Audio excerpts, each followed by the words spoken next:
Federal board of revenue ने 7 मार्च 2024 को एक एसआरओ के ज़रिए सेल्स टैक्स में बहुत सारी चेंजेस की हैं, जिसका नतीजा ये है कि इस वक्त पाकिस्तान में सेल्स टैक्स से रजिस्टर्ड अफराद जो है उनका तकरीबन 70% हिस्सा जो है अपनी सेल्स टैक्स रिटर्न फाइल नहीं कर पा रहा मार्च के महीने की। तो इस रिटर्न में क्या मुश्किलात हैं और ये कैसे हल होंगी, प्लस इसके अलावा इस एसआरओ में के ज़रिए मज़ीद क्या चेंजेस की गई हैं जो आइंदा आने वाले 3 से 4 महीने में सेल्स टैक्स रजिस्टर्ड पर्सनस को जो है वो सेल्स टैक्स फाइलिंग में मुश्किलात देंगी।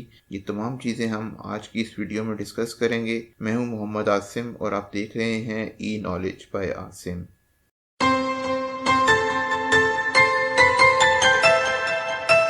सबसे पहले हम ये डिस्कस करेंगे कि ये एसआरओ किन लोगों के ऊपर एप्लीकेबल है और किन लोगों के ऊपर एप्लीकेबल नहीं है। तो ये एसआरओ उन तमाम लोगों पे एप्लीकेबल नहीं है जो सेल्स टैक्स में रजिस्टर्ड नहीं है, यानी जिनका सिर्फ एनटीएन बना हुआ है, उनका सेल्स टैक्स नंबर नहीं है या वो सेल्स टैक्स में रजिस्टर्ड नहीं है, तो उनके ऊपर ये एप्लीकेबल नहीं है। अब सेल्स टैक्स में जो लोग रजिस्टर्ड हैं उनमें भी तकरीबन 80% हैं जिनके ऊपर ये एप्लीकेबल है और कुछ लोग ऐसे हैं जिनके ऊपर एप्लीकेबल नहीं है। तो देखते हैं कि किन लोगों के ऊपर ये एप्लीकेबल है। सबसे पहले तो वो लोग जिनका टैक्स स्टेटस एफपीआर के पास इंडिविजुअल है, यानी जो लोग अपनी इंडिविजुअल कैपेसिटी में सेल्स टैक्स में रजिस्टर्ड हैं उनके ऊपर ये एप्लीकेबल है। फिर जो लोग as a association of person यानी एओपी के तौर पे सेल्स टैक्स के साथ रजिस्टर हैं उनके ऊपर भी ये एप्लीकेबल है। तीसरा वो लोग जिन्होंने एससीसीपी से सिंगल मेंबर कंपनी के तौर पे अपने आप को रजिस्टर करवाया और उसके बाद फिर एफपीआर के साथ सेल्स टैक्स में रजिस्टर हुए, उनमें तमाम के ऊपर ये एप्लीकेबल नहीं है। उनमें कुछ के ऊपर एप्लीकेबल है कि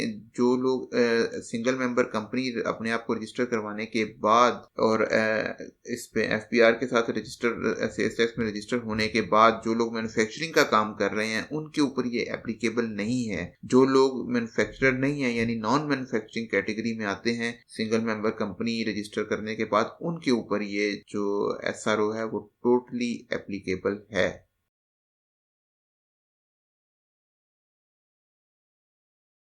सबसे पहली रिक्वायरमेंट है कि जिन लोगों के ऊपर भी ये एसआरओ एप्लीकेबल है वो एफपीआर को एक बैलेंस शीट सबमिट करेंगे। और ये बैलेंस शीट कैसे बनेगी, इसमें क्या क्या डाटा रिक्वायर होगा और कैसे जमा करवानी है, इसके लिए मैंने एक सेपरेट वीडियो बनाई है जिसका लिंक आपको ऊपर आई बटन में नज़र आ रहा है। जब इस वीडियो को देखने के बाद आप उस वीडियो को भी देख सकते हैं जिसमें बैलेंस शीट की तैयारी से मुतालिक तमाम तर इंफॉर्मेशन जो है वो दी गई हैं और उससे को देखने के बाद आप अपनी बैलेंस शीट जो है वो तैयार भी कर सकते हैं और उसको सबमिट भी कर सकते हैं। यहाँ पे हम सिर्फ मेन रिक्वायरमेंट डिस्कस करेंगे। ये बैलेंस शीट जो आपने एफपीआर को सबमिट करनी है इसका टाइम था 30 दिन, यानी जब आप मार्च 7 को ये एसआर आया था तो उसके बाद 30 दिन के अंदर अंदर यानी 6 अप्रैल तक आपने इसको सबमिट करना था। तो क्योंकि ये वीडियो इस वक्त मैं बना रहा हूँ तो 6 अप्रैल गुजर चुकी हुई है, लेकिन अभी भी आप इसको इलेक्ट्रॉनिकली सबमिट कर सकते हैं क्योंकि इसके बगैर आपकी रिटर्न जो है वो सेल्स टैक्स की वो जमा नहीं होगी। तो आप अभी भी नॉट टू लेट इसको जल्द से जल्द जमा करवाएं ताकि आप अपनी सेल्स टैक्स रिटर्न जो है वो जमा करवा सकें। उसके बाद ये बैलेंस शीट आपने जो बनानी है वो कोशिश कीजिएगा कि 31 मार्च 2024 की जो फाइनेंशियल पोजीशन है उसके मुताबिक बनाएं, उससे पीछे यानी 30 जून की ना बनाएं, क्योंकि एफपीआर को जो डाटा रिक्वायर है वो उनकी रिक्वायरमेंट इससे पूरी नहीं होगी तो आपको बार बार इसके ऊपर जो है वो क्वेश्चंस आते रहेंगे। सबमिट होने के बाद ये अप्रूवल में नहीं जा सकेगी और आपको बार बार इसके ऊपर कॉल्स आती रहेंगी और हो सकता है कि फिर आपको दोबारा मेहनत करके 31 मार्च 2024 की लानी पड़े। तो आप कोशिश करें कि पहले इस बैलेंस शीट को 31 मार्च 2024 के डाटे के मुताबिक जो है वो तैयार करें। इस बैलेंस शीट का फार्मूला क्या होता है? इस बैलेंस शीट का सिंपल फार्मूला है asset is equal to liabilities plus capital. बाकी इसका जो तरीका है तैयारी का वो आप ऊपर जो लिंक मैंने दिया हुआ था आई बटन में उसको क्लिक करके जो आपको चेक कर सकते हैं।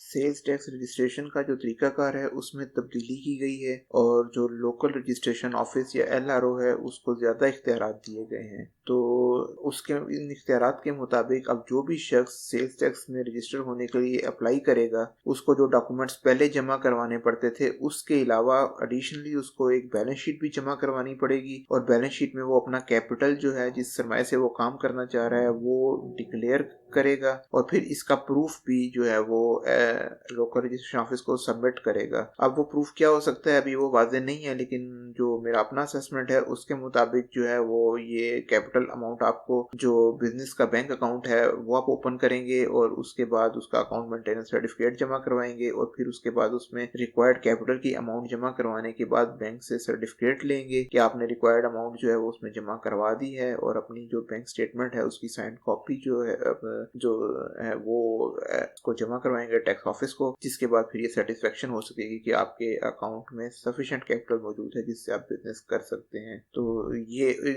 उसके बाद इन चीज़ों के बाद फिर आपकी जो एप्लीकेशन है वो इलेक्ट्रॉनिकली अप्रूव की जाएगी सेल्स टैक्स रजिस्ट्रेशन की, और जो न्यू रजिस्ट्रेशन है सेल्स टैक्स की वो इस तरीके के साथ होगी।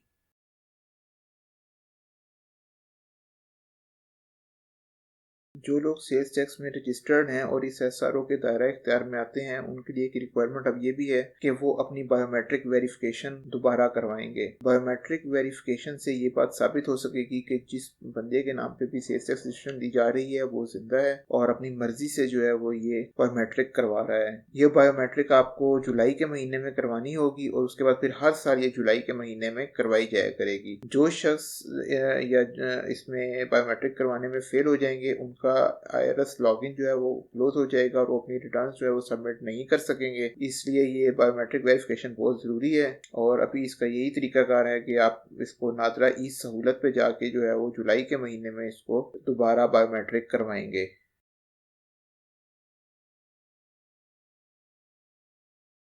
इस एसआरओ के थ्रू जो लोग भी इस एसआरओ के दायरा इख्तियार में आते हैं उनकी मैक्सिमम सेल्स के ऊपर एक थ्रेशोल्ड डिफाइन किया गया है कि वो उससे ज्यादा सेल्स जो है वो डिक्लेयर नहीं कर सकते। वो थ्रेशोल्ड ये है कि जो भी आप कैपिटल अपनी 31 मार्च 2024 की बैलेंस शीट में डिफाइन करेंगे उसके 5 टाइम्स से ज्यादा आप सेल्स डिक्लेयर नहीं कर सकते। सपोज एक पार्टी ए है जिसने अपना कैपिटल जो है वो 1 मिलियन डिक्लेयर किया है तो 1 मिलियन इंटू 5 टाइम्स ये 5 मिलियन बनता है। 5 मिलियन पर मंथ से ज्यादा सेल वो अपने नेक्सस सी में जो है वो शो नहीं कर सकती। अगर वो शो करेगी तो सिस्टम उसको रिटर्न सबमिट नहीं करने देगा। अब इसका ये मतलब भी नहीं है कि आप उससे ज्यादा सेल्स डिक्लेयर कर ही नहीं सकते, कर सकते हैं, लेकिन उसका एक तरीकाकार है। वो तरीकाकार ये है कि आपको कमिश्नर को सेपरेटली अप्लाई करना पड़ेगा अप्रूवल इसके अलाउ लेने के लिए, और वो अलाउ जब आप अप्लाई करेंगे तो आपको उसके लिए अपनी सपोर्टिंग भी आपको देनी पड़ेगी कि आप ये जो अपने कैपिटल से 5 टाइम ज्यादा सेल्स डिक्लेयर कर रहे हैं उसके लिए आपका सोर्स क्या है। वो मैक्सिमम सोर्सेज क्या हो सकते हैं कि या तो आपने किसी से लोन लिया है तो उस लोन की टर्म्स एंड कंडीशन, उसका एग्रीमेंट और प्लस वो लोन आपके बैंक अकाउंट में डायरेक्ट ट्रांसफर होना चाहिए या चेक के थ्रू डिपॉजिट होना चाहिए, तो उसकी जो बैंक अकाउंट में ट्रांसफर का जो एविडेंस है वो और प्लस उसके चेक की क्रॉस चेक की कॉपी जो है वो आप जमा करवाएंगे। इसी तरह अगर आपने कैश सेल्स की हैं तो आपके कस्टमर के अकाउंट से आपके कंपनी अकाउंट के अंदर डायरेक्ट ट्रांसफर चेक के थ्रू या डायरेक्ट ट्रांसफर के थ्रू वो भी आप दिखाएंगे। ये याद रखिएगा इसमें कैश डिपॉजिट नहीं आनी चाहिए कोई भी। जो भी आप सेल्स टैक्स, वैसे भी आप सेल्स टैक्स में जब कुछ सेल करते हैं तो आप उस पार्टी से चेक या ऑनलाइन ट्रांजैक्शन लेने के जो है वो आपको जरूरत है, तो आप उसी तरीके से उस ट्रांजैक्शंस को परफॉर्म करें, उसको कैश डिपॉजिट शो ना करवाएं। तीसरा सोर्स ये है कि आपने अपने जो क्रेडिटर है उससे अगर कोई क्रेडिट अरेंज किया है तो उस क्रेडिट का भी बाकायदा एविडेंस जो है वो आप जमा करवाएंगे। अगर आप कमिश्नर को सेटिस्फाई कर देते हैं तो कमिश्नर आपको अलाउ कर देगा और उस अलाउ के बाद फिर आप अपने कैपिटल से 5 टाइम ज्यादा भी जो है वो सेल शो कर सकते हैं।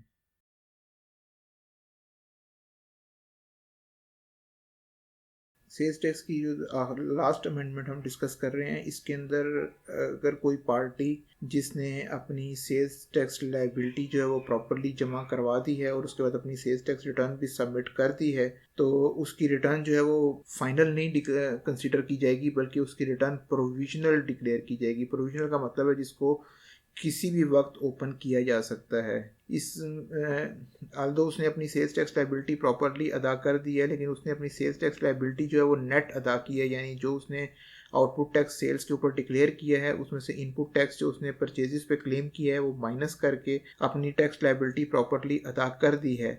लेकिन जो उसने परचेज के ऊपर इनपुट टैक्स क्लेम किया है वो टैक्स उसने जिस पर्सन से परचेज किया है अगर वो अपनी रिटर्न जमा नहीं करवाता ड्यू टाइम के अंदर। और इस सिलसिले में लॉ ने जो मैक्सिमम टाइम दिया है वो जिस मंथ में उसकी रिटर्न ड्यू हो रही है उस मंथ के एंड तक का टाइम है। जैसे ही वो मंथ एंड होता है ये टाइम खत्म हो जाएगा और आईआरएस ऑटोमेटिकली उसकी इनवाइसेस को डिलीट कर देगा। वो जब इनवाइसेस डिलीट होंगी तो दोनों तरफ से डिलीट हो जाएंगी। इसी तरह परचेजर की भी जो रिटर्न है, बायर की रिटर्न है, उसके अंदर उसने ये जो इनवाइसेस क्लेम की होंगी उस पार्टी से वो भी डिलीट हो जाएंगी due to non payment of sales tax on time. और जब वो डिलीट हो जाएंगी तो उसके बाद अल्टीमेटली जो उस पर्सन की सेल्स टैक्स लायबिलिटी है वो बढ़ जाएगी और उसको अपनी जो डिफरेंस ऑफ लायबिलिटी है वो पे करना पड़ेगा और उसके बाद उसकी रिटर्न दोबारा जो है वो सबमिट होगी। इस चीज़ को मैं आपके सामने एक एग्जांपल से जो है वो शो कर रहा हूँ।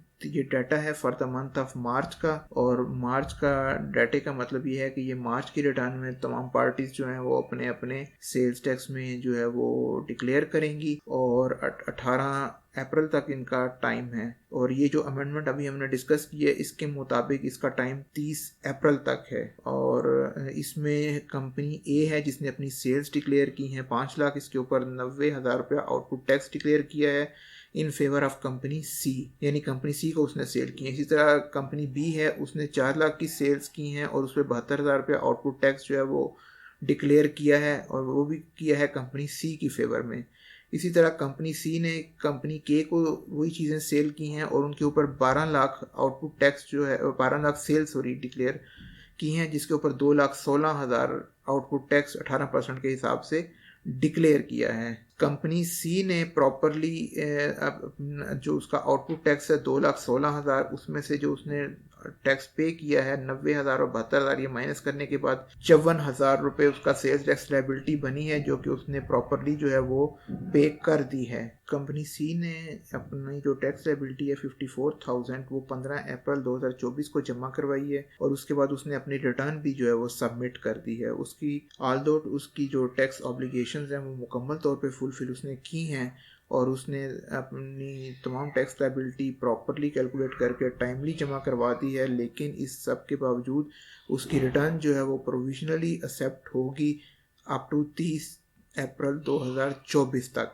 उसकी वजह यह है कि उसने दो पार्टीज़ ए और बी से जो है वो इनपुट क्लेम की है और अगर इन दोनों पार्टीज़ में से कोई भी पार्टी अपनी रिटर्न जमा नहीं करवाती या अपना टैक्स लायबिलिटी जमा नहीं करवाती तो उसकी रिटर्न दोबारा ओपन हो जाएगी। ये अब हम सपोज करते हैं कि इसमें कंपनी ए ने तो अपनी आउटपुट 90,000 प्रॉपरली गवर्नमेंट को जमा करवा दी 30 अप्रैल तक, लेकिन कंपनी बी जो है उसने की लायबिलिटी थी 72,000 वो उसने जमा नहीं करवाई 30 अप्रैल तक। तो अब इसका नतीजा ये होगा कि उसकी कंपनी बी की इनवाइसेस जो है डिलीट होंगी तो वो उसके भी एनेक्सर सी से डिलीट हो जाएंगी और इसी तरह जो कंपनी सी जिसने उनको परचेज क्लेम किया होगा उसके भी एनेक्सर से वो इनवाइसेस जो हैं वो डिलीट हो जाएंगी।